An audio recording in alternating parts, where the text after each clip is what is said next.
Welcome to another episode of Aussies Taking Over the NBA. We are live, going out over the internet via Facebook. So come along and say g'day if you get a chance.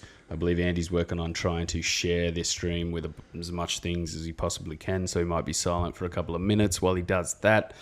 But there are a lot of games to get through. There was some good broke-off stuff. He came out and he had a good game against the 76ers. And then we had some good minutes from Thonmaker. That was pretty good. Yeah, indeed. We had a great sort of Bucks-Jazz game. That was obviously in that Thonmaker game. Bainesy's still injured, so we haven't heard. I think the latest was that he was going to be reevaluated at the end of this month. And then I think they were going to keep him out for maybe another week just to make sure he's 100%. The Celtics are a little bit all over the place at the moment, so we might just skip a couple of those games if there's no Bainesy action.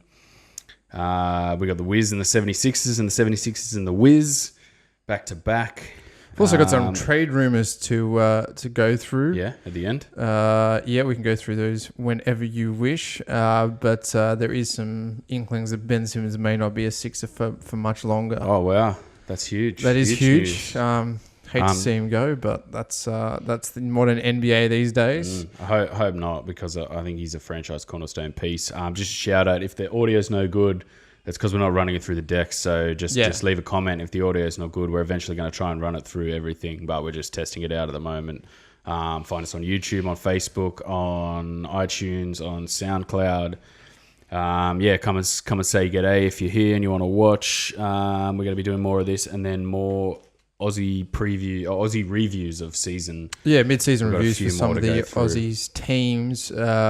Probably going to be putting out. We've already put out Cavs, Philly, and Jazz. The Jazz. We're probably going to start with the Bucks and the Spurs today. Yep. And then moving on to the Mavs, not in the too distant future. Yep. And then the Celtics after that. And then the Celtics to round it all off. Yes. And then I think All-Star Weekend's coming in about a month and a half, I believe. It's not just long. under a month.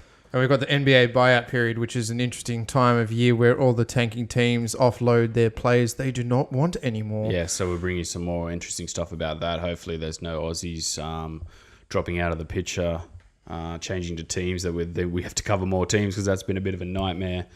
Delhi having to cover Delhi going to the Cavs, it means another team for us. It does. But obviously he's been playing really well, so we'll start with the Jazz at the Cavs. 117-91 win for the Jazz, which is a good performance. Did Delhi play in this game? I didn't write it down in the notes, which was a bit of a fail from me. But Joe Ingles, he had 27 minutes, 12 points, shot 5 of 10, 9 rebounds, 5 assists. Obviously, the Cavs have no rebounding in their team at the moment. Larry Nance is out. Tristan Thompson is doing it all by himself at the moment. Yeah, it just seems like a player of kind of ISO shooters and not really much flowing offense and not really much lockdown defense either, which is a little bit... Well, here's the other thing as well. That Pat McCall trade might land the Cleveland Cavaliers in hot water with yes, the NBA now investigating over whether that was a bit of a dodgy deal, and if so, they'll be stripped of the first round pick. They'll be stripped of their lottery pick, which is massive. They're having obviously a pretty poor season and tanking for Zion. I don't think I was kind of following it, and I don't know if there was anything. It was kind of obvious that maybe there was something going on, but at the same time, like, it's such a low value player. Like Pat McCaw obviously isn't a superstar on the rise. He's not a fantastic player that's going to really elevate your franchise. And the effect that move's going to have on both franchises was pretty much nothing. So I don't really understand why. I don't understand why they would go about doing it if there's some sort of backdoor deal going on, or, I have no idea. But anyway, that's part and parcel of it. And it's kind of weird. We had no Delhi in this game. I just checked on B-Ball Ref. He did not dress. I think he was still having some of that knee soreness. I think he returned to the next game after that. But Dante Exum, he had 20 minutes, 11 points, 4 of 8 from the field. It was pretty good. 7 assists. It was a plus 21 on the night. It's the Cavs don't really have the guards to sort of... Colin Sexton won't defensively be able to get him in a slashing way. I think Sexton He's a good lockdown defender, but struggles on length guards, I think. Yeah. He's kind of had a bit of a slump as well. Was scoring nicely then with Delhi coming in, I think, taking a few more minutes off him, obviously. And Alex Burks potentially being that second ball handler. I think that was actually a really good trade. For them. I like Burks, yeah. He's a good player. And it took that playmaker away from the Jazz as well. And that third string guy off the bench. There was a lot of different connections in this game. You obviously got the Korver trade, Jay Crowder coming back there, Burks going there. A lot of ins and outs of guys playing former teams and stuff like that. The Jazz still look like they've got a burst of maybe 10 games where they win 10 in a row or something like that in them, but it's not been happening for them, and we've sort of been talking about it this year. They've crept into ninth, but they're still they've got to put a good run together and get themselves back into kind of that sneak in spot. I think it's just too loaded, and we're just waiting for LeBron to come back to the Lakers, and the Lakers trying to pull as many games out of their pants as possible without the LeBron show. Yeah. So we'll move on to the Mavs and the Celtics. Yep. No Baines and no Brokey. Routine win for the Celtics. The Mavs have chunked off terribly. Yeah, away from home, they're just terrible. DeAndre Jordan, looks like he doesn't care about his career at all. I was watching the Philly game, and he just did not want any of Embiid at all. You would expect. I think they're one of those teams just we're on the road. It's Embiid. It's Simmons. Yeah, we'll just take the L. Yeah, it's weird. DeAndre Jordan, you would expect him to be playing real hard and tough. He's only on a 1-year deal there as well. Yeah, well, that's, you got to play for your NBA future. And if you're going to show, his passing has improved a little bit, but if you're going to show what you are to other franchises, then this is the time you really need to be doing it. Really need to be playing well. Even his rim protection has dropped off a little bit, I think. But no Aussies in this game, so we should just move on to the Hawks and the Bucks. And this was an absolute smashing from the Bucks. Beat down on the Hawks. I was watching this game. They have no inside protection. The Hawks look like they're like I said, an under 19 Puerto Rican team. They look like a college team, man. They all look like really green kids. Yeah, well, I think they know what they are. They've pulled out a couple of wins somewhere. Vince Carter sometimes top scoring plus for them. Vince Carter, featuring Vince featuring Carter. One vet. Yeah. Bit of insanity coming back. I think Jeremy's been starting at the 2 guard, playing pretty well, and it's giving them a bit of offense and jump on the offense. But at this point, they're many years away from anything. Yeah. They really have to build some pieces. They all look so green and raw. Even Alex Len, even though I think he's about 4 or 5 years into his NBA career, he looks just like he's got no protection of the rim at all. And they just were getting to the rim at will. Like Bledsoe would get there, Brogdon would get there, Giannis would go through 3 guys and get there, and then Brook Lopez would shoot a 3 from 30 feet and it'd go in. Like it was men versus boys type of thing. The Bucks, obviously, I think they're sitting top of the East at the moment, second top. 29 and 11. I think Toronto are first with 31 and 12. They're going along nicely, and I think these are the teams where they're going to come in and Giannis holding the ball, kicking it to shooters, and then the shooters getting to the rim off the dribble is where they're going to really destroy these teams with no rim protection, and that is what the Hawks are. Thonotron, he had 14 minutes, 8 points, 3 of 10. He didn't play that well. Obviously, he's just kind of a knockdown shooter. He doesn't put the ball on the floor. I think if they were playing a less gimmicky kind of spread and shoot threes, he might have got some touches in the post. But it was mainly those guys out on the perimeter getting closed out and then driving to the rim and scoring at will, basically. Well, he seems to be their hustle guy as well, gives them a bit of a lift, gets out and talks a bit on court and does pretty well for them in that sense. They all seem to love him as well, and he gives them a bit of a lift when they're down. But this was never in doubt, this game, not with the way Giannis holds all the ball. Yeah, just with how they were just getting to the rim. Well, I mean, Trae Young can't guard any of them. Nah, Bledsoe looked like a man against boys. Against boys. He's so undersized. I mean, they brought him in for his shooting ability and his ability to dish, and he's kind of lived up to that ability, but his shooting ability hasn't translated from the college game at all. Well, it was always going to fall over a little bit when you're playing against the NBA opposition. They don't allow you to shoot unless you're a once-in-a-generation shooter like a Klay Thompson or Curry or something like that. Yeah. And even both of those guys had to work hard and grow within their franchise to get to the level that they're at. It's not like they were just gifted this shooting ability purely by God, I guess. Yeah. So we move on to the Jazz in Detroit. 110-105 win to Utah. That was good because they were down twice. I think they were down by 18 and then down by 12. That big. Which was good to see to pull one out of the smoke. Well, again, so it's just the Blake Griffin back down show. God, he's terrible. It's horrible to watch. So bad to watch. Great Blake Griffin back down show. It can only work for so long before you actually start needing other players to facilitate, and they really do not have any players to facilitate other than Andre Drummond's a bit of a gimmicky basketball, kind of like old school. I'll just sit at the dunk spot and collect rebounds all day. Yeah, and if Blake Griffin's playing in that style of way that he does, the back down, get to the rim, it's like, what? Like Drummond just gets in the way.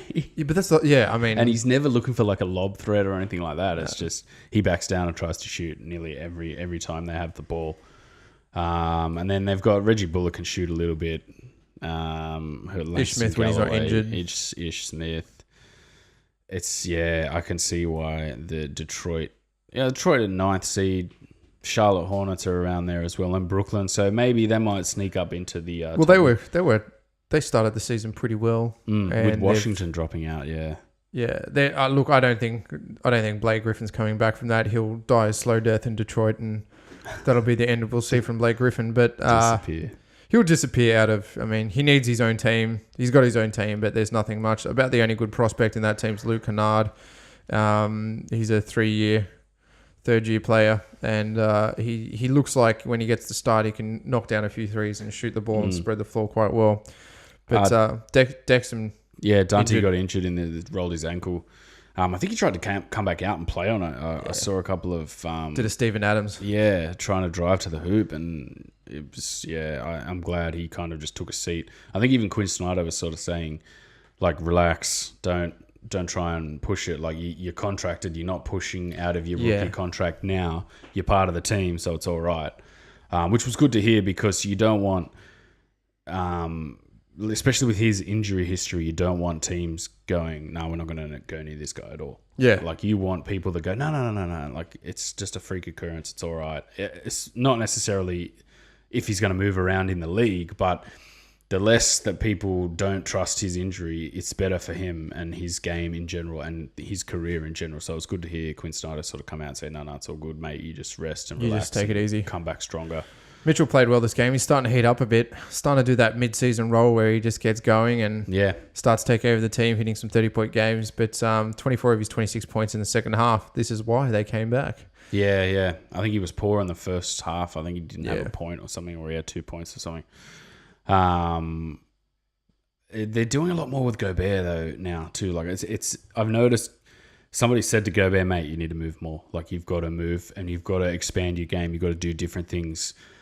It felt like at the start of the season it was like, I can't guys, I got to go back to my comfort zone. But now it's just like, dude, just do it. Just try and do it. Yeah. Like who cares if you look like an idiot? Like who cares? Just try and do it. He's getting a lot more where he comes out to the elbow and he screens for someone and then gets the short roll, as opposed to the Joe Ingles really high up near the 3-point line where he screens for him and then gives it to him in the lane. He's doing that a little bit more with Mitchell, and he's doing it a little bit more with Rubio as well. So it's something where they've noticed and gone, okay, we can get Rudy better looks here. Let's try and do that. I still think like as a full-on piece of this team, he's still got to do more, man. He's got to develop an elbow game. No, something. Like I don't know what it is, but it's something. Because it doesn't fit. Like you can't have him just sitting in the dunker spot the entire time. Well, it's funny how a game translates from defensive player to a year to well, this guy's actually holding up our forward momentum in the West on offense as well. But defensively, still, I think he's blocking shots and doing stuff like that. Of course, but he's still going to be there. Next game is the Mavs and the 76ers. Yeah, how was that one for you? This was great. This was a Jonah Bolden special. He played really well this game. 11 points, 9 rebounds, 3 assists and 2 blocks. He got to ring the bell afterwards for his epic performance. Rung the bell. High honours, mate. High honours. Look, it was a 6-point game, but Philly just never looked troubled. Doncic played below his usual standards, tried to get in clutch minutes and didn't do well. Big Ben had 20 points, 13 rebounds, 11 assists for a triple-double. Yeah, beast. And broke off his largest game of the season. And it was at the end of the first quarter, early second quarter, wasn't it? He played pretty much minutes in the whole game. Had some good pick and rolls with DeAndre Jordan, some good lobs to DeAndre. Shot the 3-ball well. Looked like somewhat of an NBA player we haven't seen before. Well, that's where playing in garbage time, obviously, he's going to develop his game all round if he gets more consistent minutes. I feel like he's still known as just that knockdown shooter, but he's got he's got an array of stuff in his bag to play against, in the lane. He can pass the ball pretty well. He can rebound pretty well too. I don't know why Carlisle's not really going to him at all. If you look at his plus minus, so he played a few minutes in the first quarter and then a lot at the start of the second quarter and then at the end, sort of end of the third, early fourth. I think this is just the Dirk farewell tour. So he's just going to get minutes over Brokoff. And even when Dirk was injured, like they weren't using him that well. I just don't think Rick Carlisle wants to play in a way that's going to suit his game. Yeah. He's going to be someone that just stands at the three-point line, knocking down shots off of Doncic and Dennis Smith Jr. drives. And he's got a guy like DeAndre Jordan there. Like DeAndre Jordan in this game looked like he didn't even care. Like he just... And then when sort of Brokoff came on the floor, it was like, oh, I've got stuff to do here. And then he got a dunk and then he started playing a little bit better. But the rest of the game, it's like he just kind of wanders around, bodying guys. A couple of times he tried to body Bolden and like leaned on him a little bit. And you're just like, that's not defending. Like, what are you doing, bro? Yeah. So I don't know whether it's Carlisle really or the team in general. But JJ Redick played well, 20 points. He had that nice, see that one in the corner where he shot that three and he landed like almost off the court, like by about 4 feet. Guy's insane. I love watching those ones. He's getting better, which is the bizarre thing about a guy who's 34 in the twilight of his career, and he's averaging the most assists, rebounds, and points in 14 years. So that's it was a good win for Philly and good showing for the Aussies in there. Next one was Pelicans Cavs. No Delhi out, sprained foot. Anthony Davis went to town on the Cavs. They're really going to have no answer for him. Nah. Destroyed. Yeah, the Cavs are really struggling. They really don't have any floor spaces. Inside, Tristan Thompson's not a bad inside defender, but Larry Nance gets exploited a little bit when he comes on the floor. I think he's still out. I think he was out in this game as well. And then Tristan Thompson, you're like, what can he do as a one-man rebounding show? It's not, and then he's got to box guys out. He's got to body guys. And then they're trying to get Chetty Osman minutes and Chetty Osman's still raw. And then Zizic comes in and Zizic's just like, you're pretty raw as well, mate. Like, it's just kind of all over all over the place. We'll move on to the Raps and the Buckters. The Buckters. The Raps and the Buckters. So Thon, no minutes in this game. Coach's decision. I kind of understand that. The way these two teams combine and they play against each other, like what the Bucks were trying to do kept working enough to keep them in the game. I think they had a couple of leads in this, but then the Raptors just kind of just blew them away really with offense late in the game. And it was a spot where you wouldn't go to Thon. Like you wouldn't go, Thon Mako need something here. Yeah. In a big game. Like obviously he had that game against Utah we'll talk about a little bit further on. But in this big game, I don't think they're going to go to Thon Mako for a spark. But bit of a shame. I thought the Bucks, they played quite well, but it's obvious where they're playing in a pretty gimmicky style. Yeah, and it's not going to work every game. Yeah. And then a team who plays a bit of all-round, purely coached, pure every aspect basketball, you're like, oh, right, that's where the team's going to fall over against that kind of team. So, and Kawhi played pretty well in this. He had 30 and Siakam played really well in this game as well. Man, he's doing really well from a late first-round pick. He is playing pants down. Yes, move on. Yeah, move on to the poor Grizzlies, who are a terrible team to watch. It's such boring basketball.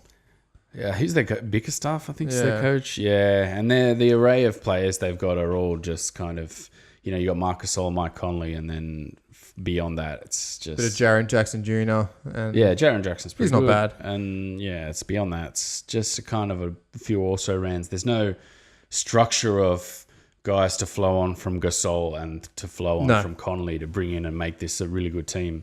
They're sitting second last at the moment as well now. They were flying first, high. I think, 10, 12 games back. They've Yeah. just had poor run, and that's funny. They've How lost the West has just been. 1, 2, 3, 4, 5, 6, 7. They lost 7 in a row before beating the Spurs, which we'll go on to talk about later. It's just that Jermichael Green, Javon Carter, Omri Caspi. He's even playing like all right, not great. But beyond that, it's just there's not much to write home about. Nah, Spurs played pretty well. Paddy played well, 24 minutes, 15 points, 5 of 6 from the field, 3 of 4 from 3. Got to the line, shot 2 of 3 from the line, 2 rebounds, 4 assists, 1 steal, plus 31 on the night. So he glued them together really well, which was good to see. Glue man. It's the Grizz it's grinding defense, and then if there's no offense, it's like, well, not much that's we all do. we got. The problem with the Spurs as well, they can get hot pretty quickly and snipe. There's just sniper, and if LaMarcus is feasting as well. Yeah, it's a good combination to stick together. Yeah. We'll move on to the Spurs Detroit, and obviously the Spurs smashing Detroit as they should. Yeah. Paddy had a great night, 13 points, 4 rebounds, 2 assists, 1 steal, plus 12 on the night. Popovich, 1,221 victories. Jeez, that's tied a lot with of third victories. place. Jerry Sloan. Only trailing Don Nelson and Lenny Wilkins. The big Don. Do you think he'll do it the next 2 years? Do you think Pop will be there next year? Oh, man, I don't know, because he's now a widowed man. Widower. Is it widower? I don't know. Widowed. And then he's got the Team USA stuff too coming up. Yeah. I think he and Kerr are coaching at the Olympics. I don't know. Like, what has he got left? What do you like? What That's do you do in except the coach? nicest way possible. Like, yeah, what has he got left? He still looks healthy. Still looks fit. Still looks into it. Why not? Yeah. Why not keep going? But you just never know with him, man. He's so volatile, though. He's Sometimes just like, I hate this game. 2 angry. 3 points. Yeah. 2 3 pointers. But it's still good to see them sort of sticking to their guns and still playing well and getting some rewards. LaMarcus Aldridge, 25 points. That was good to see. They trailed a couple of times in this game. Their offense maybe is what lets them down sometimes. Like, defensively, they still got the tools. Their offense kind of will go cold and then, well, they're going to lose this game then type of thing. Sometimes they'll put up 89, 90, 95 points, and then you're just like, whoa, 130 points. Where did that come from, Spurs? Yeah, it's LaMarcus feasting and DeRozan inside game. Yeah. It's funny how their game kind of works with 2 inside players as well. Like, DeRozan doesn't shoot from outside. LaMarcus just had the first 50-point game without a 3-pointer since Shaq, and I think 2006. Yeah. Like, they have quite a heavy paint influence. They're not a big 3-point shot team, but it seems to work. Yeah. Most of the time. Well, DeRozan's more movement oriented. You know what I mean? Like, it's not like he's just standing there clogging up the lanes. It's all about him being able to dribble within, 15 to 16 feet through guys, in and around guys. And obviously, the best team you want to work, or the best coach you want to work some of this stuff out is Popovich, because of the way his basketball mind works.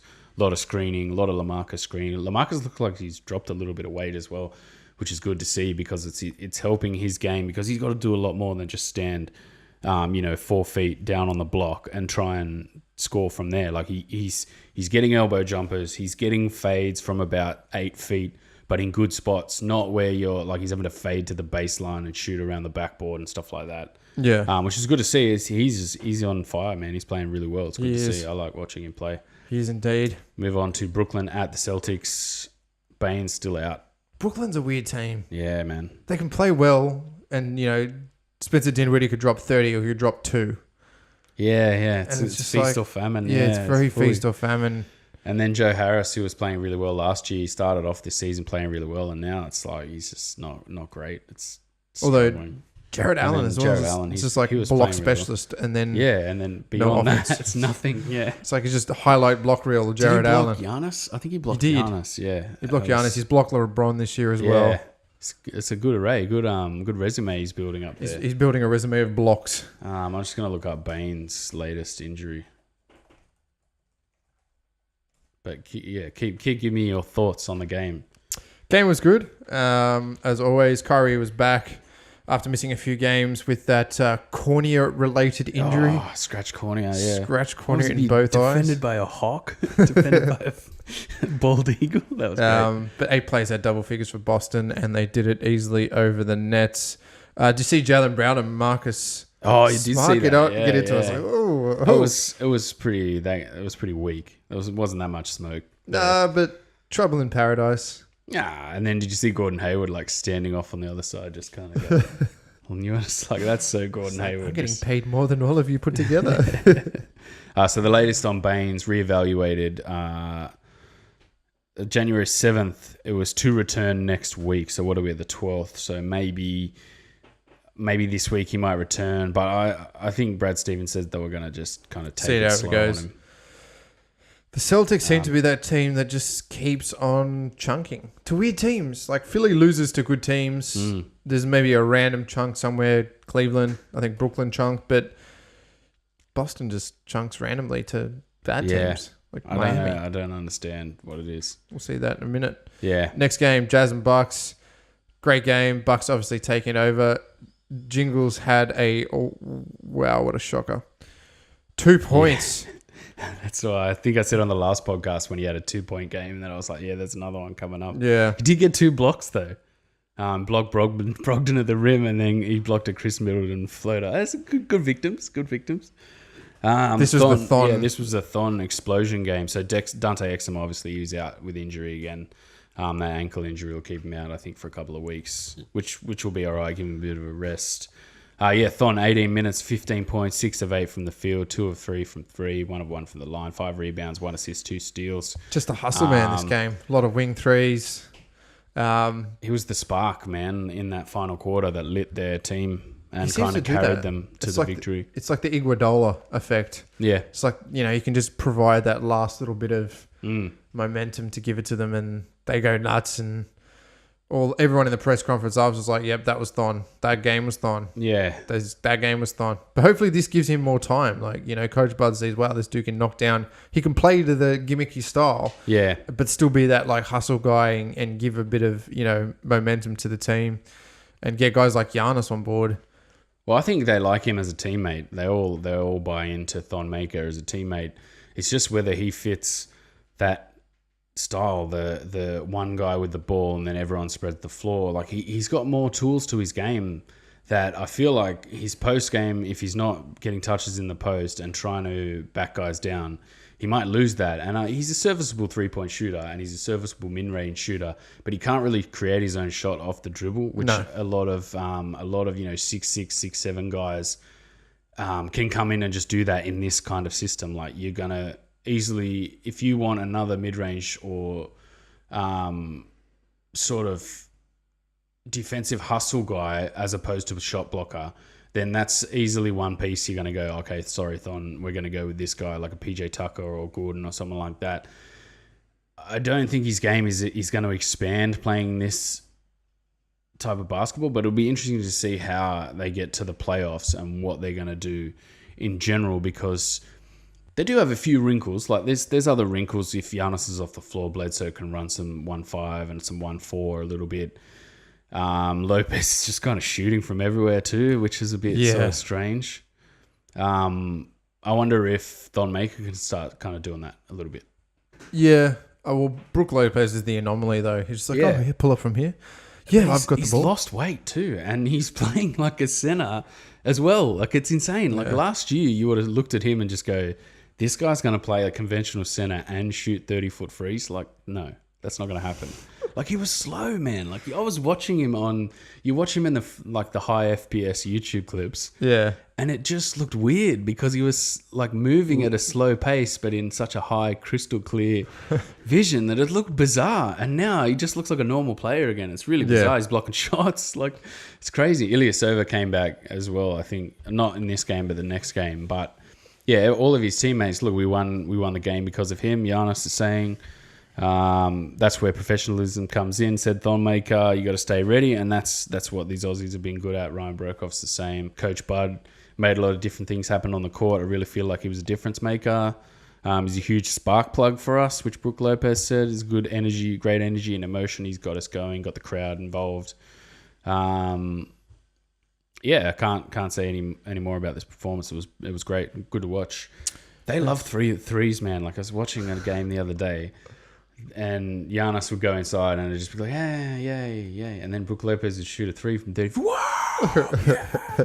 And you're just like, yeah, but what Giannis did was pretty sick. Like, come on. No, I suppose they're used to it. It's just like, oh yeah, that's what he does week in, week out. Give him a little clap. It's fascinating. Brook Lopez pulls up from the halfway line and shoots it. But it's fascinating that when threes go in, it gives you this, whoa, yeah, that's awesome. Where a mad post move, to me, goes, oh, how awesome was that? It does that as well, but like in a crowd scenario, like this team, it's all about the three. It's about the roll. This crowd wants to see threes now, so that's good, man. That's good for the Bucks too, especially going forward. Coach Bud is their number one fan. Yeah, so Donovan Mitchell had 26 points. Rudy Gobert looked like a toddler next to Giannis sometimes, man. It was crazy. 14 points, 15 rebounds. The Jazz they kind of were playing really well and they were up, and then they just fell in a hole really late. It was really un-Jazz-like. Yeah, they're just... There's not much like... I can see the things ticking around in your head about the Jazz. You can. The Jazz are just a team that is underperforming for what they had. A couple of injuries, obviously, with Dante, and picking up Korver's helped them. Grayson Allen hasn't turned out to be what he's supposed to be. And it's just like our expectations are so much more. Gobert didn't add anything in the summer. Like some of the moves Embiid's come up with this year, like the shake. Yeah, have you seen the shake? Like the dream shake? It's like, this is ridiculous. He's a ballet dancer at the rim. Yeah, it's like there's no value in Rudy Gobert holding the ball. No. Like, he's just a finisher now. That's all his game is really based upon, is finishing plays or one step. His game's been reduced to one step and finish. Yeah. Which is scary, man. Like when you think about a 7-foot or biggest wingspan in the league, if you can't keep him on the floor on the offensive end, then what value is his defense is going to provide? You got to balance that up, and I don't think they've really done that this year. It's sad, man. It's sad after my really, really weak looking prediction now. Yeah, I think that'll be thrown into chaos. Lakers Mavs. Yeah, Lakers and Mavs. No, Brokoff has a great game, and then we don't see him. And you'd think you'd see him against the Lakers, especially with no Bron.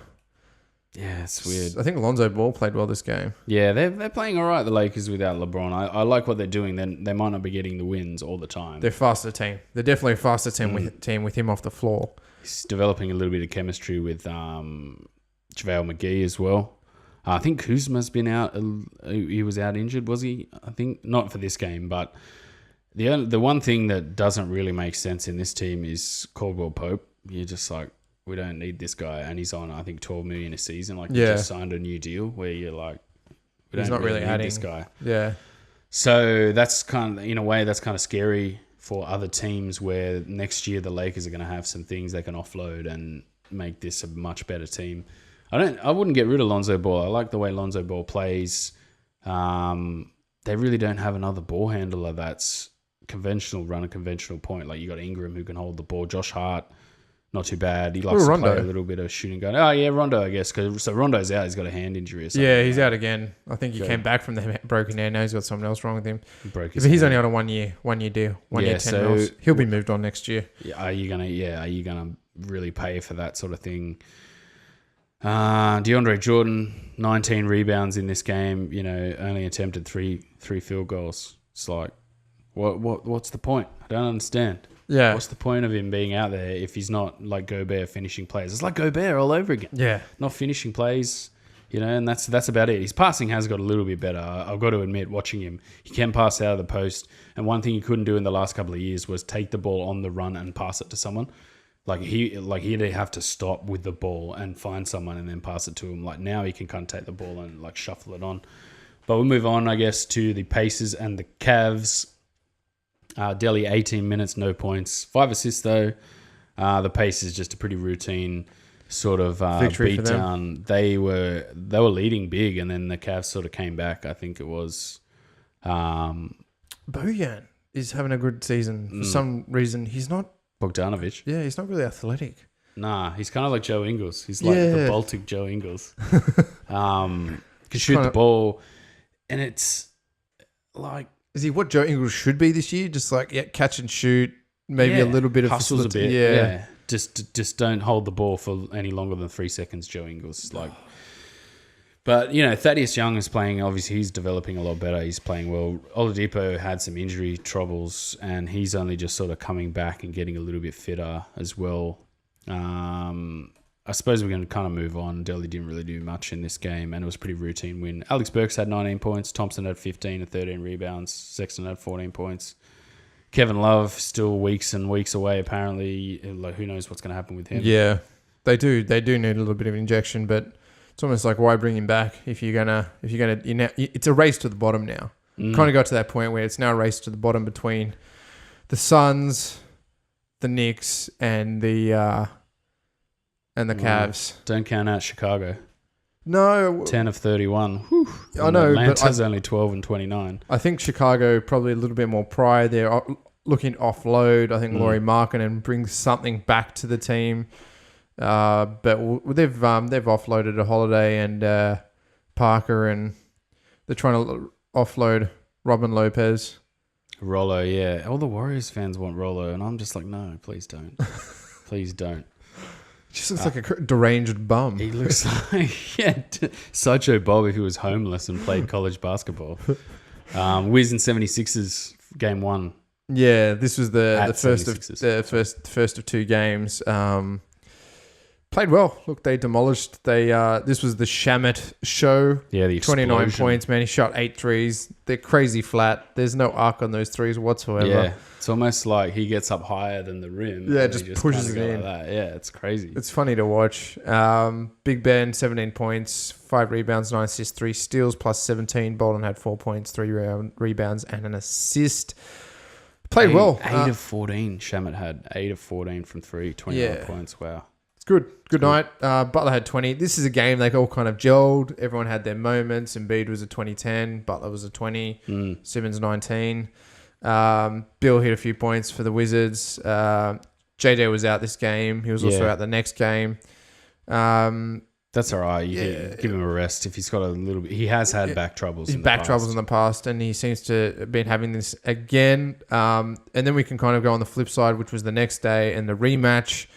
And the 76ers looked like a team that just doesn't travel well. They only went 2 hours down the road, but Jimmy Butler was woeful this game. Absolute turd. Embiid had a good game, 35 points, 14 rebounds, but they committed 23 turnovers, and it was just sloppy. It's a lot of turnovers, man. It's a lot of turnovers. It was non-capitalization on... And the Wizards turned the ball over like 20 times. It was just a trash game. But yeah, Butler didn't shoot. There was no bench offense whatsoever. Muscala's gone completely cold. Bolden with no points. The bench is like Bolden. You're gonna get these 0-point games. Yeah, but that's fine. I it's just they have no bench. They need to add some scoring depth in the buyout period. So who would you like? Who though? Jeremy Lin. You reckon Jeremy Lin? Carmelo Anthony. There's Carmelo. Whoa. Well, hold on a minute. Whoa. They have no defense, right? Yeah. So they're letting in enough points to just get more high volume shooters and let Butler and Embiid and Simmons kind of guard the paint and get Carmelo on the perimeter because they're getting scored on anyway. It doesn't really matter. They need offense off the bench. If Carmelo can come on and bring 12 points at a vet min contract, why not bring him for a season? But is it worth it? He's not going to... He will space the floor. But is it... I don't know. Like, is it worth the detriment of him having to... You know, the potential of him coming in and going, I don't know, I just want the ball. Like, I want the ball all the time. And then you've got to deal with that as well. And you kind of got Butler there. Well, the thing is, when you play Simmons as a traditional point in backup minutes, you can give Carmelo the ball. You can just dish to Carmelo. True. But does he want to do that? Like, we already tried to see that in Houston, and he just... That lasted 4 games, and it was like, see you later. Is he still contracted to Houston? He is, yeah. They haven't waived him. So he can be bought out in the buyout period. I think it maybe makes sense. He might come over with a bit of a different attitude and knock down 10 points. And I don't think so. But I like your idea. Your idea is good. Like, as a player, you need to find someone that's similar to that, but he's happy with a bench role and isn't going to rock the boat. I think you could probably, if you went through all of the teams and all of the kind of here and there players in all of these teams. You might find one or two guys. Probably the biggest ones in the buyout period are Jamal Crawford and Jeremy Lin. Yeah, I wouldn't take Jamal Crawford. That's it, really. I don't like who can Jamal space Crawford. Who can space the floor? Yeah, so that was a pretty bad loss. The Wizards, I don't know what the Wizards are doing, man. It's just Otto Porter had a 23-point game. Yeah, Bill shot well. Ariza played well. Look, they had some guys that played well. They have a team that you look at it and go, oh, yeah, this is not a bad Wizards team. And then you watch them play and you just... Sam Dekker just hit shots everywhere. It was weird. It's a mess, yeah. It's kind of bizarre. Just checking, like Otto Porter, I feel like I haven't seen have a 20-point game in a while. So, yeah, he's had 4 20-point games. And they were game 18, game 30, game 23, and game 28. So there's a lot of just trash in there. I also feel the 76ers get a bit unlucky with some of the runs that these teams have. Like they play trash for like 6 games, and then now we're just shooting 50% of the clip, and you're like, oh, where did this come from? And you feel like the defense, even with Butler on the defensive end, it's just like, ugh. But yeah, Butler had a shocker this game. Did not shoot the ball well at all, and it's just like, give me the ball. But it's like, well, you're not shooting the ball. And I think even after that whole blow up about the video and Butler wanting to play more ISO and conventional pick and roll, it's still dribble handoffs. Like that's how the team plays. Yeah. If you probably more effective too. Dribble handoff. Yeah, it is. But Butler's like, oh no, get out of the way. I want to come and play some ISO ball. It's like, yeah, but you got to be a better shooter than what you are. Yeah, 38% in this game from the field. Did get to the line for 10 free throws. Not too bad. Yeah, but terrible. Terrible. We'll move on. We'll spare your blushes. We'll move on to the game of the week. An absolute belter of a game between the Bucks and Houston. Yeah. And Thonmaker only played 3 minutes. I remember I saw him on the court because obviously he sat out the game before that.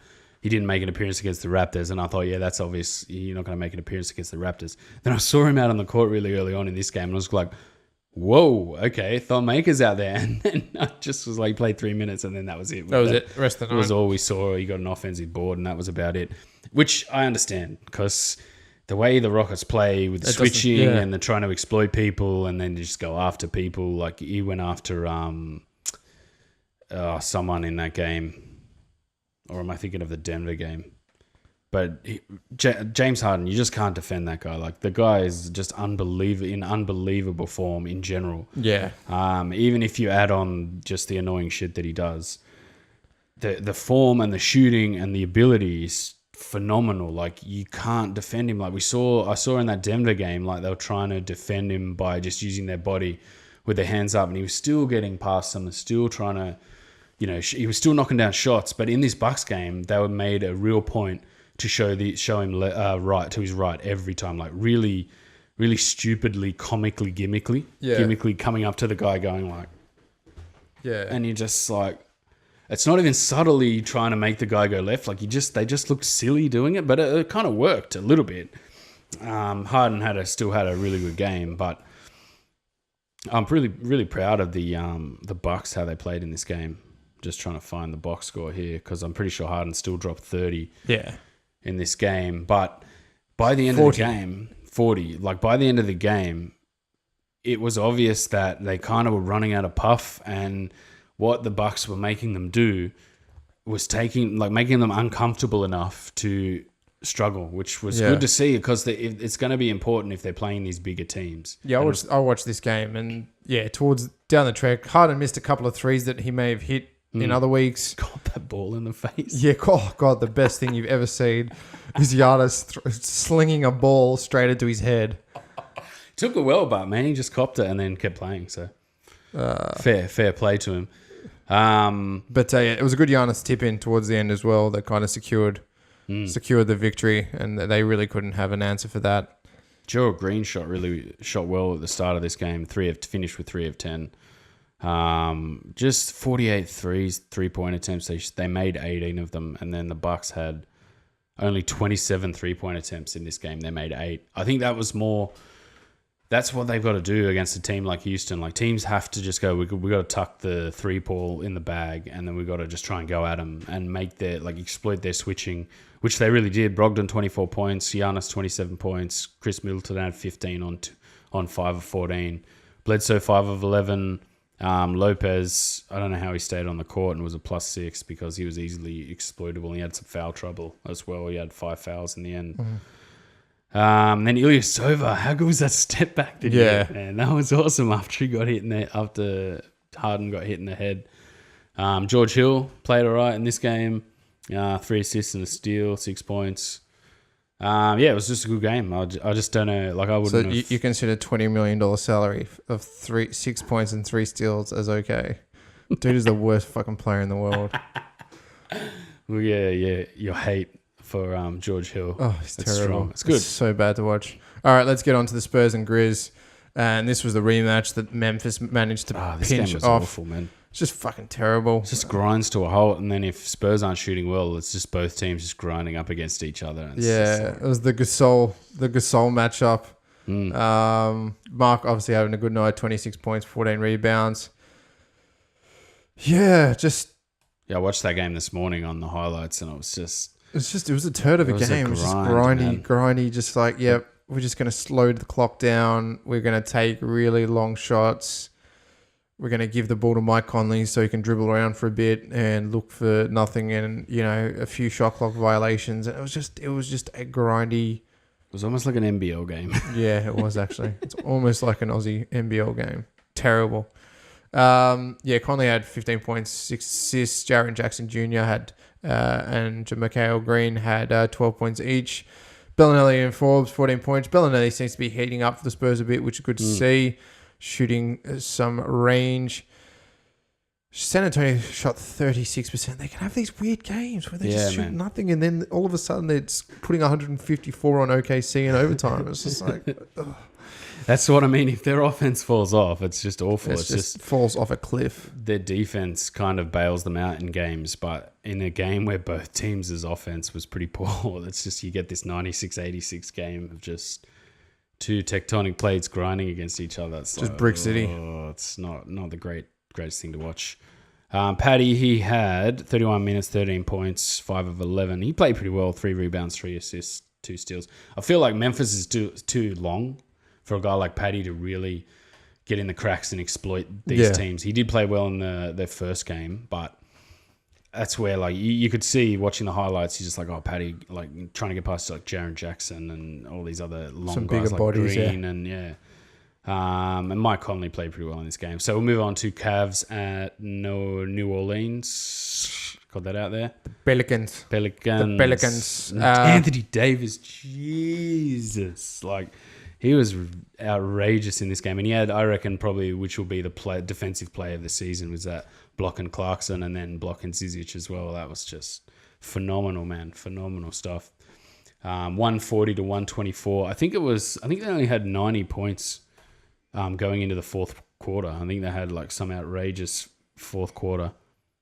I'm just trying to find it here.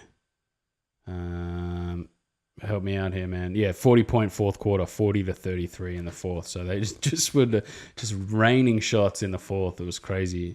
Anthony Davis, he had 38 points. Delhi had a good game. Yeah, Delhi, 17 points, 6 of 8, 3 of 5 from 3, 4 assists, 7 assists, 4 rebounds. I was going to say 4 steals. Yeah. But, no Nance. So they've just got horrible rim protection. Yeah, nothing there, especially when Thompson's off the floor. In the second half, Pelicans shot 67%. Yeah. 25 from 37 on the floor, 38% in 3, and 96% from the line. You're going to win games doing that every day of the week. Really. That's... When a team knows Anthony Davis is unstoppable against this team, then they're going to keep going to that, and they did that really well. Drew Holiday played pretty well in this game as well, so it was good to see. Nice to see him getting there. Clarkson, 21 points. Payne, 16. He's been not a bad pickup from the Bulls. Zizic is getting some minutes. Colin Sexton had 13. He's gone a bit quiet. And Burks, 17 points. Seems to have been the best trade all year was Alex Burks for Kyle Korver. Getting some good efficiency. Suns and Mavs, this was an easy win for Dallas. Phoenix, no Booker and no Brokoff. So we will move on to the final. Is it the final game? No, it's two more. Two more. Magic and Jazz. That was a weird game too. This game, 35 minutes, 16 points for Joe Ingles, 6 of 15, 4 of 8 from 3. That's a bit better. Yeah. He took some 3-pointers, 2 rebounds, 7 assists, 1 steal, 1 block. I didn't see who he blocked. 3 plus 3. No Dexum, no Rubio. Yeah, so Raul Neto was running the point. Yeah. He did all right. I think this is kind of like the third string startup. He was not too bad. Efficient. Scored some points. But Mitchell really just took over everything. It's a hard, it's a balancing act, isn't it, of having Donovan Mitchell do everything and at the same time being like, there's a bunch of stuff you're not doing. Like, you need to do that too. You know what I mean? Like, if you clear guys away from him and just let him go to work, it works. Yeah. But if you bring the other guys in, you're just like, it doesn't work. Well, I mean, he ran the point for a large chunk of last year when Exum and Rubio were out, and they won some games. They went on some streaks. So it's not as if he can't do it. It's just... But then, I mean, do you just drop Rubio straight away at the end of this season, like straight out, and then... I don't know. I don't know what the Jazz adds. What does the Jazz add? You know, they've got a good all-round team on paper. It just hasn't really gelled this year. Look, it's still only halfway. We've still got another 40-odd games to go. They are somewhat at a more respectable position as we speak. I think they're 21 and 20, just under 500. They could potentially sneak up there, have a good run into the finals, play some better basketball, and, you know, they may sneak up into the conference final. I don't think they're good enough to win it. Yeah, they're coming from the low seeds. I just don't know when they get to the finals, they get to the playoffs rather, what's going to happen. Like, it just... They may not even make it, put it that way. Because they are kind of a playoffs type setup where the defense is going to grind teams in that scenario. And if you're not on your game, you could easily lose a couple of games against them just from that defensive grind. Like OKC last year, like, probably wasn't really a representation of that team in general. That Utah team, OKC series, they kind of got roped into playing a little bit emotionally. They had Melo that they exploited, and then Russell Westbrook kind of being Russell Westbrook a little bit. Brick City. Orlando's just kind of died in a hole as well. They're sitting, where are they sitting? 10th.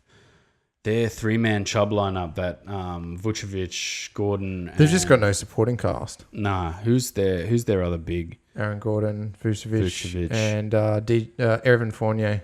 Yeah. It's kind of not really working. I like Aaron Gordon as a player. And Jonathan Isaac's not too bad. But it's just...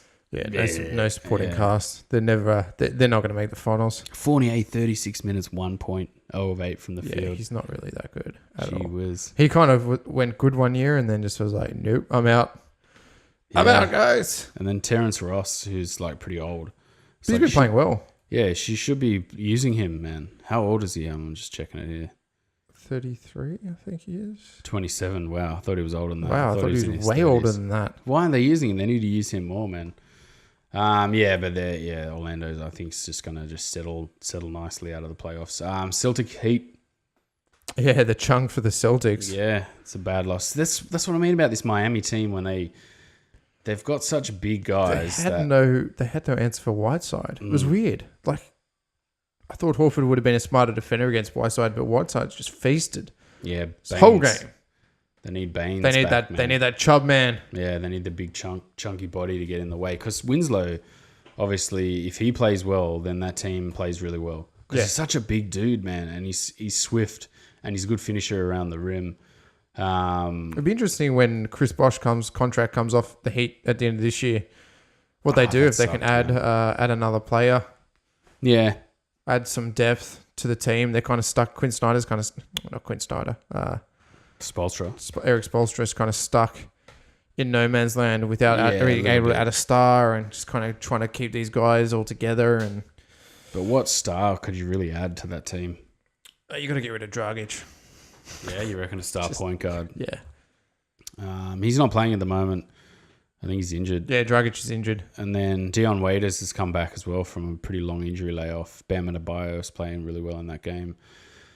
James Johnson, I think he's a rookie. I think he's second year. And then you got, Josh Richardson. What's the old mate? Chippy Tooth? What was his name again? Oh, Tyler. Yeah, that's it. Tyler Johnson. Yeah. Taylor. He said his teeth fixed. Thank God. Yeah. Old Just man, like, chippy tooth. I'm Gummy Joe.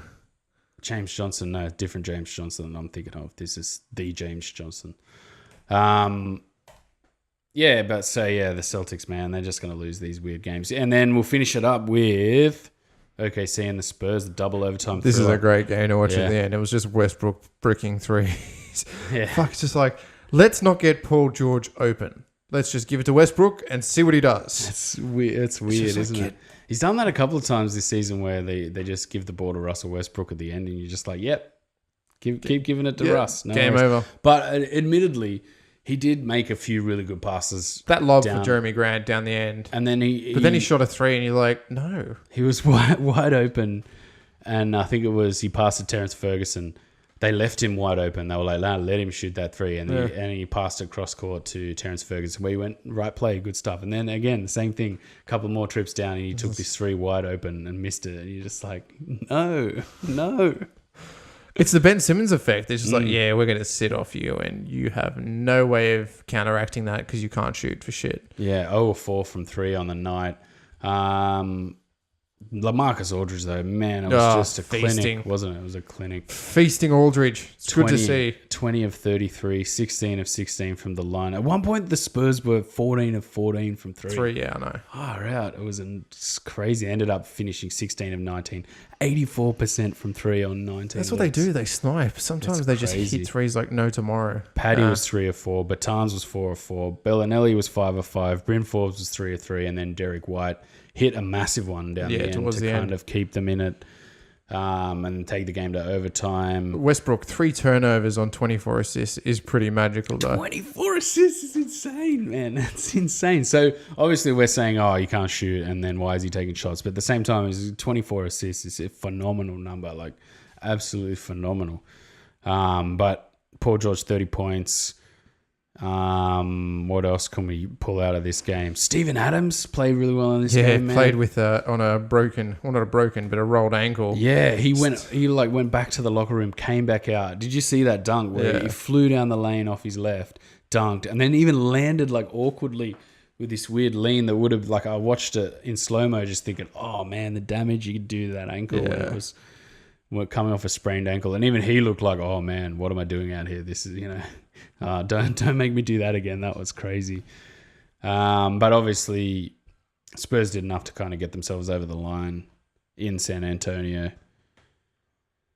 That was phenomenal. Like, absolutely phenomenal game. The other thing I wanted to say was DeRozan taking 2 fucking game winners. Like, just don't let the guy like LaMarcus was just killing it, absolutely killing it. And then they ran two game winners for DeRozan, or one I think was just they brought it up the floor. It was just in open play that he wound the clock down about 22 seconds and then ran in and took like a 12-foot fading jumper and just like, just give it to LaMarcus. And I thought they were going to lose the game. Damn, I went almost all the entire thing without dropping my mic. Good week of basketball. So we're all caught up now. There's some more games happening today. Philly, Atlanta. Should be a good win for them pretty easily. We might have time to just knock out one player review real quick, 20-minute player review, which we will do. And then back on more games after more games. We'll update unders overs sometime in the next week as well. Yeah. But first live stream. So thank you. Yeah, whoever's watching, nice. Thanks, peeps. Good to see us. We'll try and do that a little bit more often. The internet in Australia is really terrible, so it's hard to do. We've got to use our phone, and the audio's not great and stuff like that. So, Philly's on at the moment. Third world country down here. Yeah, and Bucks, Wizards, Cavs, Rockets. So, James Harden continues his streak there. Mavs, Timberwolves, Jazz, Lakers. There's a lot of Aussies playing today, so next episode we'll have plenty of stuff to update. You. Like, share, and subscribe. Leave subscribe. Comments, say good day. Got a whole backlog of good stuff for you guys to look at. You can find us on YouTube, SoundCloud, iTunes, Podcast Addict, or your good podcasting apps. So give us a like on Facebook if you're still listening. Yes. And subscribe to us as well. Take it easy, everyone. See you. Peace out.